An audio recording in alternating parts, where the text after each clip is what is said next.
La réentrée intranodale typique, bon, le contexte est plutôt un cœur sain, plutôt chez l'adulte. Le CG est normal de base, il n'y a pas de préexcitation. Toujours pareil, on peut imaginer des cas rarissimes où on aurait une préexcitation et en fait, le patient ne fait pas de la tachycardie sur voie accessoire, mais de la réentrée intranodale. On peut tout imaginer, d'accord? Donc, le fait de ne pas avoir de préexcitation, le fait d'avoir, pardon, une préexcitation ne veut pas dire que vous ne ferez jamais de réentrée intranodale, d'accord?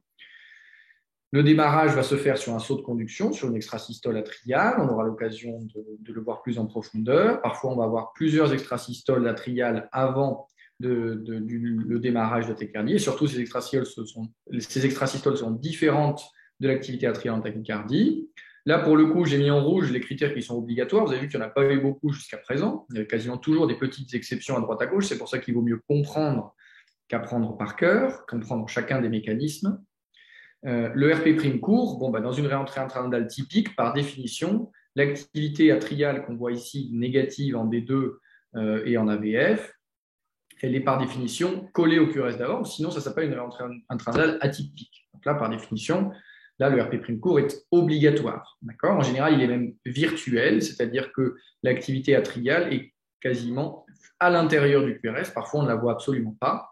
Et les deux critères classiques sont la pseudo-ondère prime en V1. Ici, on a la dérivation V1. On a une toute petite micro-pseudo-ondère prime positive comme ça en V1. D'accord? Et puis l'encoche négative en D2 et dans les dérivations inférieures, D2, D3, AVF. Les variations du RR vont précéder les variations du PP parce que, on le verra, les variations se font en général aux dépens de la voie lente dans la réentrée intranodale. La morphologie de l'onde P' est compatible avec une origine nodale rétrograde. Donc là, pareil, il faut être bien certain du bon candidat qu'on analyse. Si effectivement, et c'est là où il faut toujours prendre des pincettes, mais si effectivement l'activité atriale est bien celle que l'on croit ici, c'est-à-dire au pied du QRS, alors elle est négative en D2, D3, AVF, et donc c'est compatible avec une origine provenant du nœud auriculo-ventriculaire, donc une origine plutôt basse, d'accord? Si on avait une activité atriale extrêmement négative en D1, par exemple, qui nous ferait penser que ça vient de la gauche, alors peut-être qu'on aurait un problème pour dire qu'il s'agit d'une réentrée intranodale, par exemple.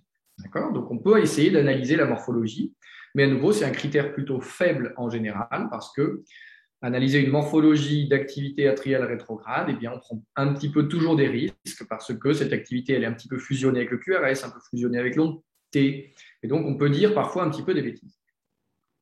On peut avoir, donc en général, on va avoir une tachycardie en 1 pour 1, autant d'oreillettes que de ventricules. Il est possible, rare, mais possible, d'avoir plus d'activité atriale que de ventricules. On peut avoir en général, ça va être en 2 pour 1, deux ondes P rétrogrades pour un QRS, d'accord? Parce que comme le QRS, le ventricule ne fait pas partie du circuit, eh bien, il est assez classique d'avoir, notamment au démarrage de la réentrée, une réponse en 2 pour 1. C'est tout à fait possible. Et dans des cas exceptionnels, qui sont du coup quasiment à chaque fois publiés, on peut avoir plus de ventricules que d'oreillettes dans une réentrée intranodale, mais là, on parle vraiment de choses exceptionnelles, donc il vaut mieux garder en tête que lorsqu'on a plus de ventricules que d'oreillettes, en général, on ne peut pas avoir de réentrée intranodale. Mais on met une petite astérisque. Quelques cas publiés prouvent le contraire. L'arrêt est en général brutal, mais on peut avoir un ralentissement progressif avant cet arrêt brutal, avec notamment un petit allongement des cycles aux dépens de la voie lente. Et l'arrêt va se faire plutôt sur une onde P', c'est-à-dire plutôt aux dépens de la voie lente, bien qu'à nouveau, ce ne soit pas un critère d'une puissance extrême.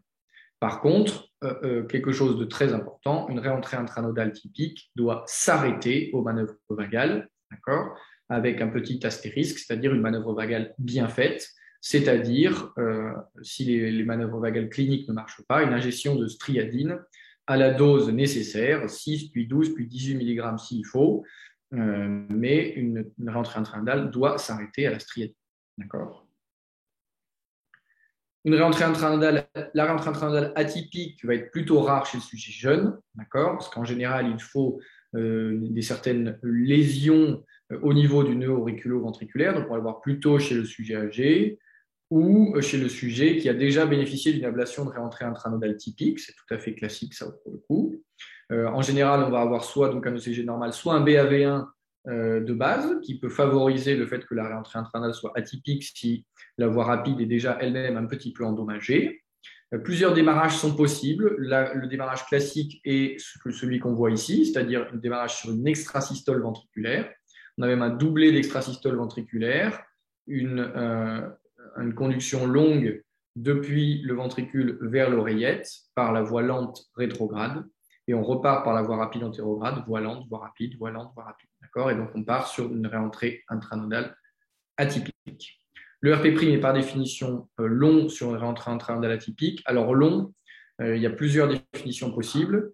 Il faut toujours bien définir ce dont on parle, c'est-à-dire, soit on dit que le RP', donc le RP' est plus court que le P'R, c'est-à-dire que l'activité atriale se trouve, si on coupe en deux l'espace entre deux QRS, l'activité atriale se trouve du côté du QRS suivant. C'est l'utilisation qu'on fait habituellement.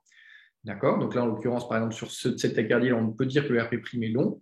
Mais on classifie, notamment dans les recommandations 2019, on classifie aussi une autre RP', entre guillemets, dit non court, puisque dans la réentrée intranodale atypique, le RP' est court, d'accord ? Donc en général, on dit moins de 70 millisecondes. Alors, les chiffres varient entre 60 et 90 millisecondes en fonction des documents que l'on regarde. Mais donc, le RP' est très court. Et on peut avoir un RP' qui fait plus que cette valeur-là, mais qui est quand même dans la première moitié entre deux QRS. D'accord ? Donc, ça, c'est un RP' qu'on considère comme non court. D'accord ? Donc, pour être clair, quand on a une réentrée intranodale, si le RP' est collé au QRS d'avant, c'est une réentrée intranodale typique. Si le RP' si l'activité atriale est après, c'est une rentrée intranodale atypique, que ce soit un RP' non court ou un RP' long. D'accord ? Les variations du PP vont en général précéder les variations du RR. D'accord ? À nouveau, parce que les variations se font au dépend de la voie lente en général. Et on va avoir à nouveau la possibilité d'avoir plus d'oreillettes que de ventricules, bien qu'une réentrée intranodale, habituellement, on a une oreillette pour un ventricule. D'accord ? Même topo que pour la réentrée intranodale typique. L'arrêt se fait en général sur un QRS, mais ce n'est pas du tout obligatoire. Et à nouveau, une réentrée intranodale, ça s'arrête sur des manœuvres vagales ou une injection de striadine bien faite.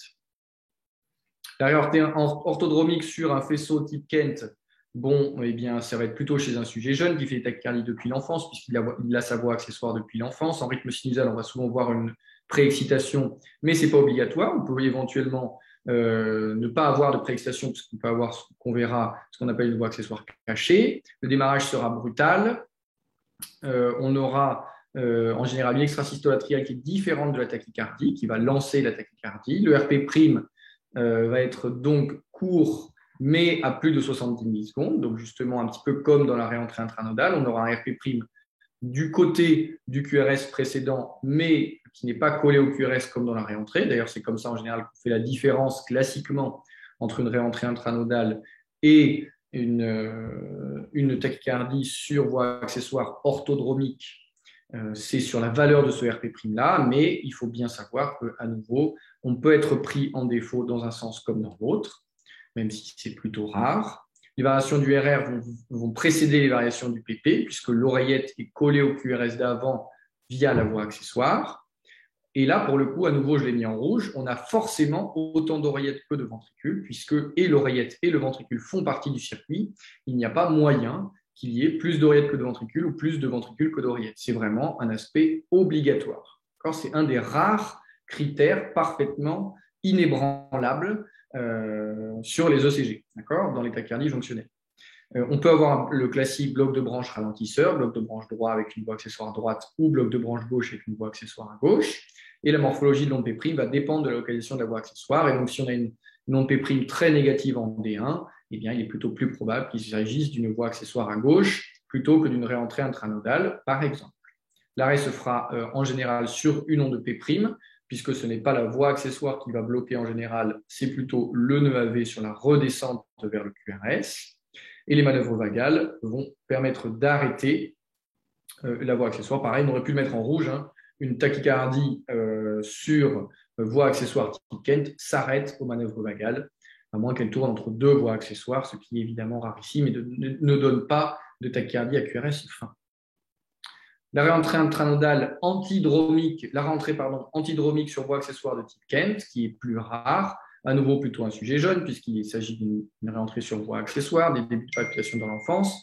La préexcitation est pour le coup obligatoire, on n'a pas le droit d'avoir de voie cachée. Alors on peut avoir une préexcitation très discrète qui ne se manifeste que lors des manœuvres vagales, d'accord? Donc elle est au moins masquée, mais on n'a pas de voie cachée. Une voie cachée, c'est une voie qui ne conduit que dans le sens rétrograde. Bien sûr, une voie qui ne conduit que dans le sens rétrograde ne peut pas donner de tachycardie antidromique. À nouveau, on a forcément A égale V, puisque l'oreillette et le ventricule font partie du circuit. On va s'arrêter en général sur un QRS, puisque c'est sur la remontée via le nœud AV que ça va bloquer. Et puis, on va avoir la mise en évidence de la préexcitation à l'arrêt après les manœuvres vagales. Et la préexcitation aura la même morphologie, la préexcitation maximale aura la même morphologie que la tachycardie, puisque la totalité du ventricule est dépolarisée via la voie accessoire lorsqu'on est sur une réentrée antidromique, puisque le nœud AV est pris à rétro, et donc le ventricule et les ventriculés droit et gauche sont dépolarisés uniquement via la voie accessoire.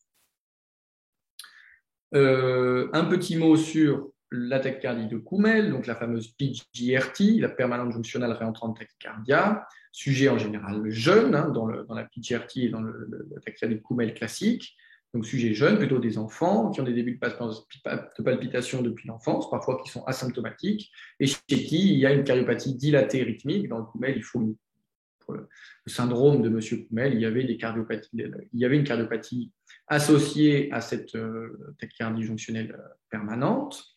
On va avoir donc un RP' qui va être long, d'accord, lorsqu'on est en tachycardie. Donc sur le CG en rythme sinusal, il n'y a pas de préexcitation puisqu'il n'y a pas de voie accessoire antérograde. La voie accessoire impliquée ne conduit que dans le sens rétrograde. Le démarrage, classiquement, comme on le voit ici, va se faire sur le rythme sinusal, PQRS, PQRS, début de la tachycardie d'emblée, avec même morphologie de l'activité atriale que les suivants. Donc ce n'est pas une extrasystole qui ensemence une tachycardie, c'est vraiment la tachycardie qui démarre sur le rythme sinusal. D'accord ?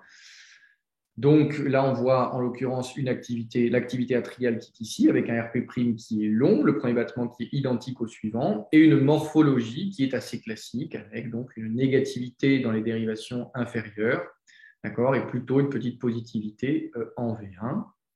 Donc voilà, on a obligatoirement, pour le coup, comme à nouveau il s'agit d'une tachycardie réentrante sur voie accessoire, l'oreillette et le ventricule font partie du circuit, donc c'est obligatoire d'avoir un rapport A égale V, d'accord? Et donc classiquement, une tachycardie qui débute directement sur l'activité atriale qui a la même morphologie que le reste, et ben on va se demander si c'est plutôt une tachycardie atriale ou une tachycardie de Koumel, par exemple, ça peut être deux diagnostics évoqués. Et si pour le coup, à la strialine, on a plus d'oreillette que de ventricule, éliminer avec certitude le fait qu'il s'agissait d'un Koumel, d'accord, comme pour le cas qu'on a vu tout à l'heure. Donc à nouveau, chez le patient qui avait une tachycardie atriale focale, on avait des moments où il y avait plus d'oreillettes que de ventricules, et bien là c'était impossible que ce soit un Koumel. À nouveau, il y a quelques critères comme cela qui sont gravés dans le marbre. On ne peut pas avoir plus d'oreillettes que de ventricules ou plus de ventricules que d'oreillettes pendant une tachycardie qui est une PGRT. D'accord ? L'arrêt va se faire en général sur un QRS, d'accord, puisque c'est plutôt la voie accessoire rétrograde qui va lâcher sur le plan rétrograde avant le nœud AV, mais on peut aussi imaginer que ce soit le nœud AV qui lâche, donc les deux sont possibles, bien que le cas le plus classique, c'est celui-là, c'est-à-dire qu'on a une oreillette rétrograde, un QRS antérograde, une oreillette rétrograde, un QRS antérograde, hop, et pas de QRS rétrograde. Et on peut avoir des variations de cycle, et voire plutôt des ralentissements du cycle avant l'arrêt, mais ce n'est pas systématique. Et on va donc au manœuvre vagale à nouveau s'arrêter en général sur un QRS. Et on termine par la JED, donc la tachycardie jonctionnelle ectopique. Le contexte va être variable, soit sur un patient qui a un cœur sain, sujet jeune ou moins jeune, ça peut apparaître un petit peu n'importe quand. Il faut savoir que chez les tout petits, ça peut être des diagnostics avec un pronostic mauvais. Les tachycardies jonctionnelles à la naissance sont en général rapides, difficiles à gérer et donnent des cardiopathies rythmiques parfois embêtantes à gérer. Et un autre cas très classique, c'est le cas post-chirurgie, lorsque vous avez eu un remplacement valvulaire mitral, par exemple, qu'on a chatouillé un petit peu le nœud AV et les voies nodo-iciennes. On peut avoir de la tachycardie jonctionnelle ectopique comme ça pendant quelques jours après la chirurgie. En général, ça rentre dans l'ordre. Donc, si on regarde le CG en rythme sinusal, eh bien, il n'y a pas de préexcitation puisqu'il n'y a pas de voie accessoire. Le démarrage va en général être brutal et va apparaître directement sur le rythme sinusal. On va avoir soit oreillette égale ventricule, soit plus de ventricules que d'oreillettes. Et là, je l'ai mis en rouge parce qu'à nouveau, une tachycardie régulière à QRS fin avec plus de ventricules que d'oreillettes, par définition, il s'agit d'une tachycardie jonctionnelle ectopique avec cette toute petite astérisque que eh bien, il y a quelques cas décrits de réentrée intranodale où il y a plus de ventricules que d'oreillettes, mais en général, c'est que sur un ou deux battements. Ce n'est pas comme on voit ici, sur plusieurs battements. Là, on a QRS, onde pérétrograde, QRS, onde pérétrograde, QRS, pas d'onde pérétrograde, onde P sinusale qui arrive par là un petit peu par hasard, QRS, pas d'onde pérétrograde, QRS, onde pérétrograde pendant plusieurs battements, puis à nouveau, pas d'onde pérétrograde, onde P sinusale.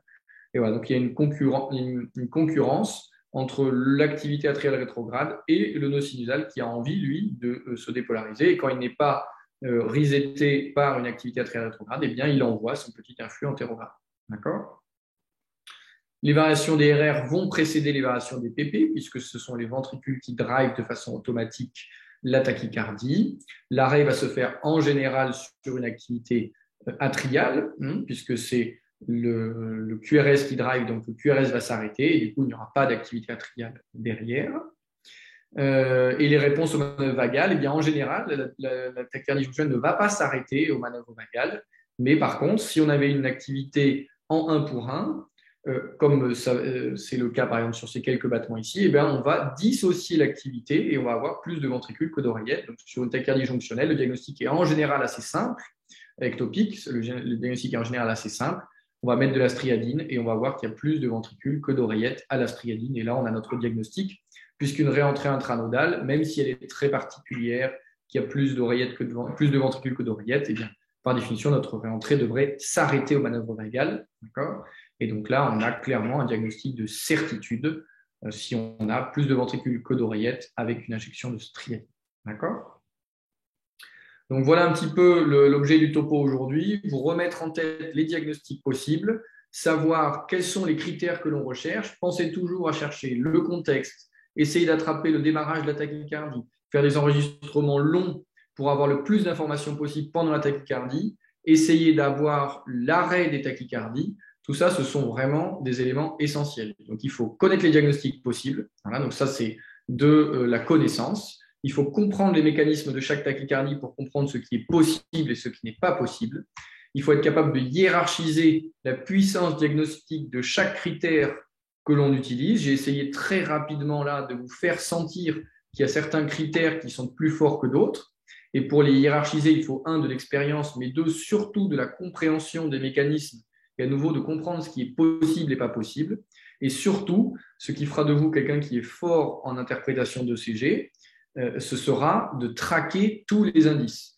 Et en général, quand un interne va aller voir un chef de clinique de rythmologie pour avoir un diagnostic parce qu'il se demande s'il s'agit d'une réentrée intranodale ou d'autre chose, ce que va faire le chef de clinique, ce n'est pas qu'il va voir un micro quelque chose que n'a pas vu l'interne, c'est qu'il va reprendre tout le dossier, chercher des démarrages, faire un enregistrement long, faire une injection de striadine à une bonne dose si elle n'a pas été faite, etc., etc., etc. Ça ne va pas être l'œil du tigre qui va voir le micro-détail que personne n'a vu, ça va être plutôt celui qui va se poser et prendre tous les éléments dans leur ensemble et peser, chercher les hypothèses diagnostiques, les hiérarchiser et surtout donc traquer tous les indices, se forcer à aller chercher le CG en rythme sinusal, tous les ECG de tachycardie, les regarder les uns après les autres, etc. etc.